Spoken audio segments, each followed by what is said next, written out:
नमस्कार भाइयों और बहनों। आज मैं आपको महानतम चित्रकार राफेल की बनाई गई एक महानतम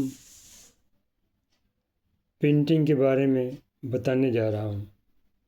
इस पेंटिंग का नाम है सिस्टीन मैडोना। इस पेंटिंग को राफेल के द्वारा बनाया गया था। ये सबसे महानतम पेंटिंग मानी जाती है जो कि राफेल के द्वारा बनाई गई थी। सिस्टीन मैडोना इतालवी कलाकार राफेल द्वारा बनाया गया एक तैलचित्र है। यह चित्र 1512 में पोप जूलियस द्वितीय द्वारा सैन सिस्टो पियासेंजा चर्च के लिए बनाया गया था और संभवतः 1512-1514 के आसपास बनाया गया था। ये कैनवास राफेल द्वारा चित्रित अंतिम मैडोनाओं में से एक था। जॉर्जियो वेसारी ने इसे वास्तव में एक दुर्लभ और असाधारण कृति कहा था। ये पेंटिंग 1754 में ड्रेसडेन ले जाई गई थी और जर्मन तथा रूसी कला जगत में अपने प्रभाव के लिए प्रसिद्ध है। द्वितीय विश्व युद्ध के बाद इसे एक दशक के लिए मॉस्को ले जाया गया था। उसके बाद इसे ड्रेसडेन वापस लाया गया, जहां यह आज भी मौजूद है। कैनवास पर तिल से बनी पेंटिंग का आकार 265 सेंटीमीटर गुणा 196 सेंटीमीटर है। पेंटिंग में मैडोना क्राइस्ट चाइल्ड को पकड़े हुए और सेंट सिक्सटस और सेंट बारबरा से घिरी हुई दर्जनों अस्पष्ट बच्चों के चित्र के सामने बादलों पर खड़ी है, जबकि दो बच्चे विशिष्ट पंख वाले बच्चों के चित्र उसके नीचे अपनी कोहनी पर आराम कर रहे हैं। 1554 में पोलैंड के ऑगस्ट तृतीय ने इस पेंटिंग को 1,10,000 फ्रैंक में खरीदा। ये एक अनुमान ही है, जिसके बाद इसे ड्रेसडेन स्थानांतरित कर दिया गया और इसे एक नई प्रसिद्धि मिली। यह कई दशकों तक किसी भी पेंटिंग के लिए दी गई सबसे अधिक कीमत थी। द इनविजिबल मास्टरपीस में हैंस बेल्टिंग ने जर्मनी में इस पेंटिंग के प्रभाव का वर्णन किया है।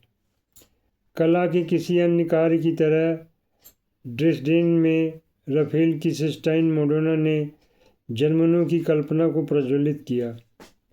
कला और धर्म के बारे में बहस में उन्हें एकजुट या विभाजित किया। बार बार इस पेंटिंग को दुनिया की पेंटिंग में सर्वोच्च रूप में सराहा गया है और दिव्य की उपाधि दी गई है।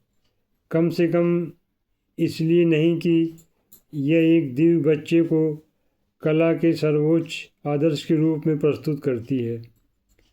यदि कहानियाँ सही हैं तो पेंटिंग ने तुरंत अपनी प्रमुखता हासिल कर ली।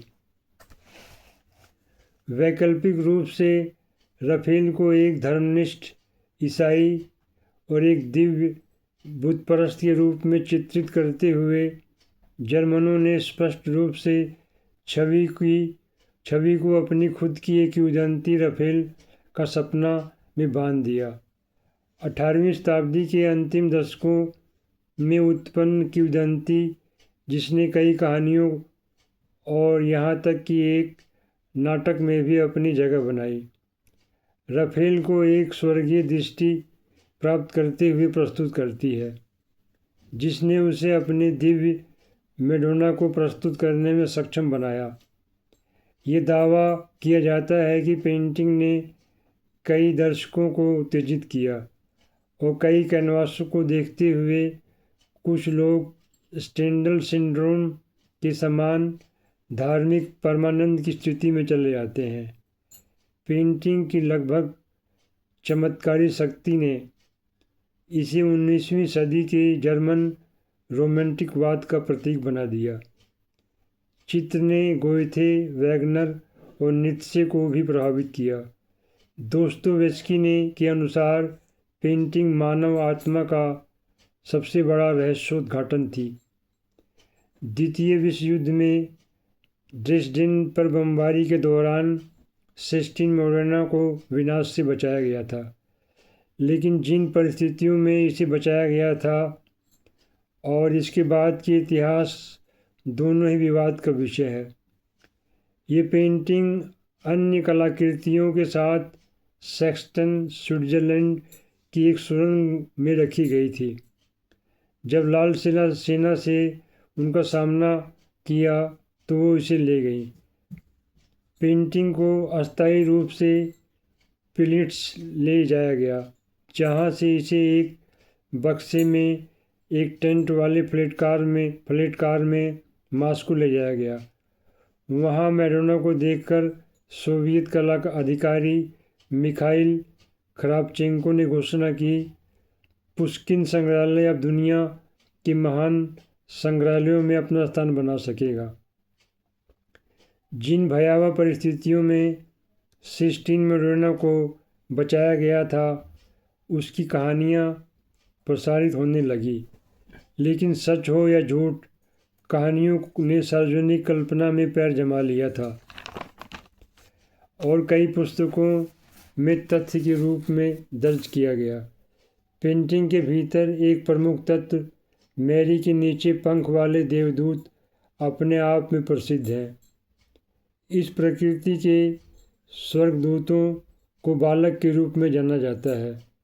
1913 की शुरुआत में गुस्ताव कोबे ने कहा कि कोई भी बच्चों का चित्र इतना प्रसिद्ध नहीं है जितना कि सिस्टीन मोरेना के बच्चे। तो इस तरह मित्रों, भाई और बहनों, मेरा लेख समाप्त होता है। मेरी वीडियो को देखने के लिए आपका बहुत बहुत धन्यवाद। नमस्कार। वंदे मातरम।